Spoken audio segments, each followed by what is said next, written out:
summer of 1984, Anvil toured the world with the biggest bands in rock.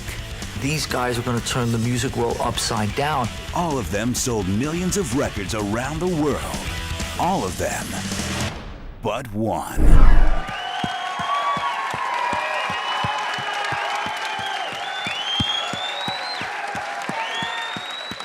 I think one of the things that strikes me about watching this film, you see somebody like Lars Ulrich, or you see somebody like Slash, or none of them when they're talking about Anvil ever say they're funny guys. To people who live, eat, breathe and sleep metal is a fact of life. It's true, it's pure, and loving it isn't necessarily something to be laughed at.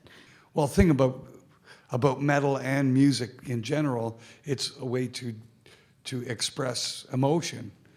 And comedy is an emotion, laughing is an emotion, and it's part of it. Spinal Tap was obviously going to be a reference film. I mean, I said immediately to Rob, I said, you've got the same name as the director of Spinal Tap, so we may as well just go with it. And we thought what we'd do is like construct things so that they sort of almost mirror them. So obviously when I talked to them about the first song they ever wrote, for those who know Spinal Tap, you know, they interviewed David St. Hubbins and Nigel Tufnell in a deli. So I interviewed them in Greenblatt's deli, or what was Panzer's deli, right? So the whole idea was to sort of have a laugh with the audience. Thumbs will twist, dun, dun, dun, dun, can you resist? Down, down, down, the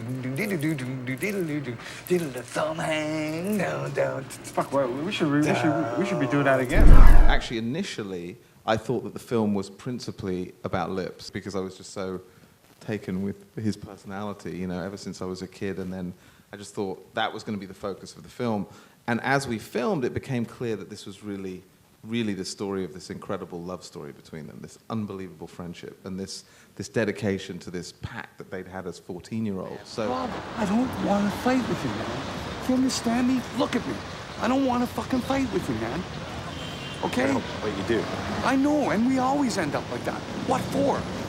Only to end up where we were the day before. Everything's okay. Okay, so let's just go play and get on with it. How many pieces of Anvil clothing do you wear? I don't wear no Anvil merch. No, that's true. That's true.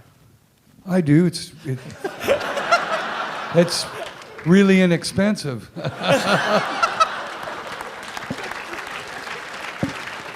But actually, the great thing about shooting the film over 2.5 years is whenever we had to make a shot match, it was really convenient because they hadn't actually changed for the entire period. I meet this guy in my biology class, and he goes, "Hey, man, I'm going to get this guy, Rob Reiner." All I could see was this speaker that was sitting in the window, and heavy music, like either Sabbath or Grand Funk or Cactus. A lot of Cactus. The guy really liked Cactus, and I go, who could possibly like Cactus? Actually, extraordinarily happy with the way that I was portrayed anyway. It's just me, you know. I take the movie wherever I go. It's really very odd. Sitting with my mother, you know, eating lunch, and I look across the table, and that's the lady from the movie. Hey, wait a minute, it's my mother.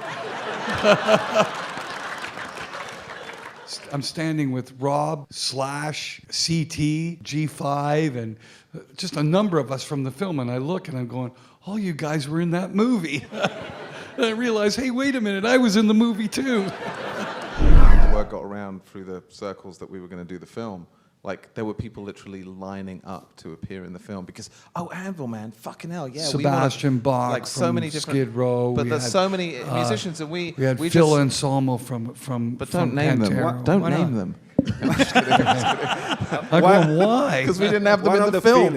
the What was great was Lars. I mean, I've got to tell you, Lars Ulrich was just unbelievable. He went on for 35 minutes about how influential Anvil had been on Metallica, that here was a band who were massively influential, who really, for whatever reasons, you know, shit happens in life. They got overlooked.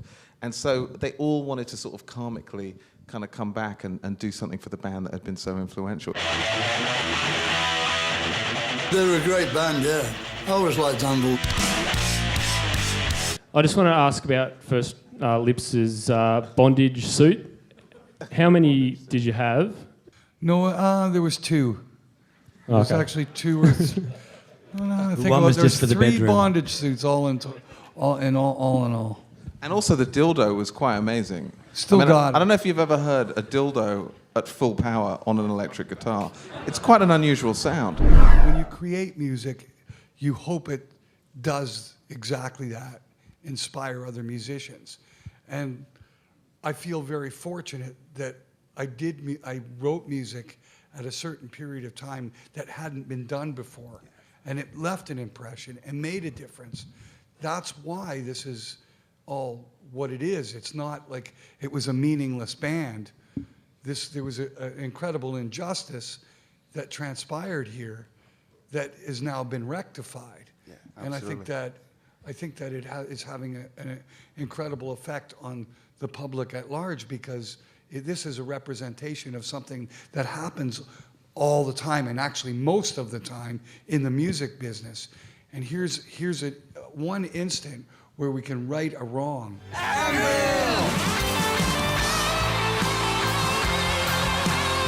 We're gonna do it together. We're gonna get there. We're gonna be rock stars. It's a dream, but I'm gonna make it come true.